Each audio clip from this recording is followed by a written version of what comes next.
Good morning. আশা করি সবাই অনেক ভালো আছে। দেখো আজকে কতটা সুন্দর লাগছে সূর্যটা, তাই না? আমি তো সকাল সকাল ঘুম থেকে উঠে চলে আসছি ছাদে দেখার জন্য যে সূর্য মামা উঠছে কিনা এত কুয়াশার মাঝে। তো যাই হোক, সূর্য দর্শন করে চলে এসেছি রান্নাঘরে। এখন হচ্ছে রান্নাবান্না শেষ করব। অনেক তাড়াহুড়া থাকে সকালবেলা, কারণ অনেক তাড়াতাড়ি হাজব্যান্ড অফিসে চলে যায় আর মেয়ের জন্য খুব তাড়াতাড়ি রান্না করা লাগে। তো এই পাশে আমি ডাল বসাই দিচ্ছি আর এখানে হচ্ছে একটা তরকারি রান্না করতেছি, আর ভাত অলরেডি আমার রান্না করা হয়ে গেছে। আজকে যদিও আমার একটু লেট হয়েছে ওঠার জন্য। আর এই যে দেখো আমার মেয়ে, সে তো আজকে আমার সাথে সাথে উঠে গেছে। আর ও যদি আমার সাথে সাথে উঠে যায় তাহলে তার আমার কাজের কোনো শেষ নাই। প্রথমত ও উঠাই আমার কোলে থাকে অনেকটা সময়, আর আমি যা যা করি সব কিছু করার জন্য ব্যস্ত হয়ে যায়। এটা আমার জন্য একটা প্রবলেম, তবে আমার কাছে ভালোই লাগে যে ও আমার সাথে থাকে। আর আমার মেয়েটা না আমার মতো হয়েছে, ও বেরো যাইতে খুবই পছন্দ করে। সারাক্ষণ শুধু একটাই চিন্তা, বেরো যাব মা, বেরো যাব।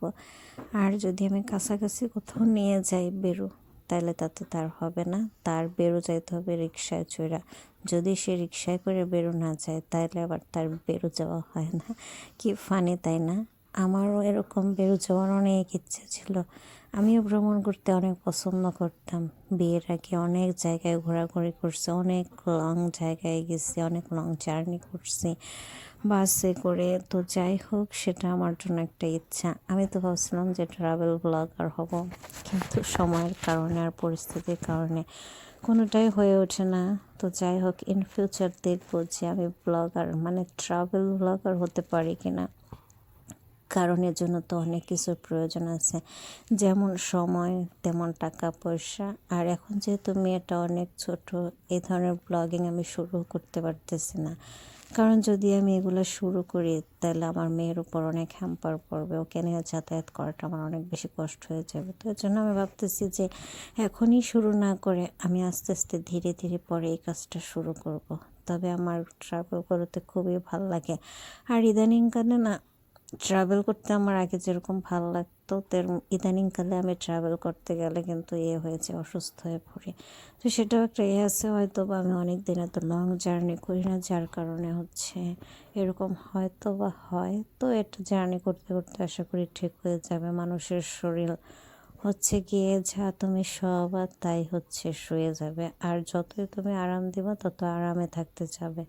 তো এই কারণে আমি চিন্তা করছি যে মেয়েটা যখন আমার একটু বড় হবে, যেহেতু মেয়েও ঘুরতে পছন্দ করে আমিও ঘুরতে পছন্দ করি, এই কারণে আমি ট্রাভেল ব্লগিং শুরু করব। এতে কী হবে, আমাদের ঘোরাফেরাটাও হবে আর আমাদের আনন্দটাও হবে, এনজয়টাও করতে পারবো, তাই না? তোমরা কি বলো অবশ্যই কিন্তু কমেন্ট করে জানাও। আর কবে থেকে আমি ট্রাভেল ব্লগিং শুরু করব সেটাও কিন্তু তোমরা কমেন্ট করে জানাই দিও, ওকে?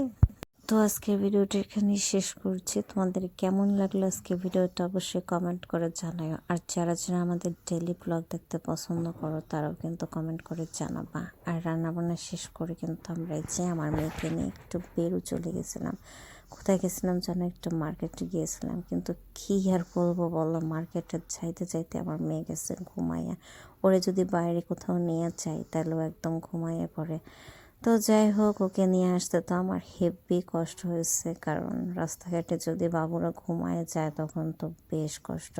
আর আমার মেয়ে না কোথাও গেলে কখনো বিরক্ত করে না, ও বিষয়টা অনেক বেশি এনজয় করে। যদিও একটু গাড়িতে ঘুমায় যায়, কিন্তু এরপরে ও সুন্দর আমার সাথে ঘুরু ঘুরু করে। তো যাই হোক, এখানেও ঘুমায় গেছে। তো আমি ছোট্ট একটা ক্লিপ তোমাদের কাছে অ্যাড করে দিলাম যে দেখো, আমি আজকে ওর পাশে বসাইছি যে ও যাতে রিক্সার পাশে বসে এনজয় করে, মানে পরিবেশটা দেখতে দেখতে যায়। কিন্তু দেখো সেইটা আর হলো না, সে পাশে বসে ঘুমায় গেছে। তো ভালো থাকো, টাটা।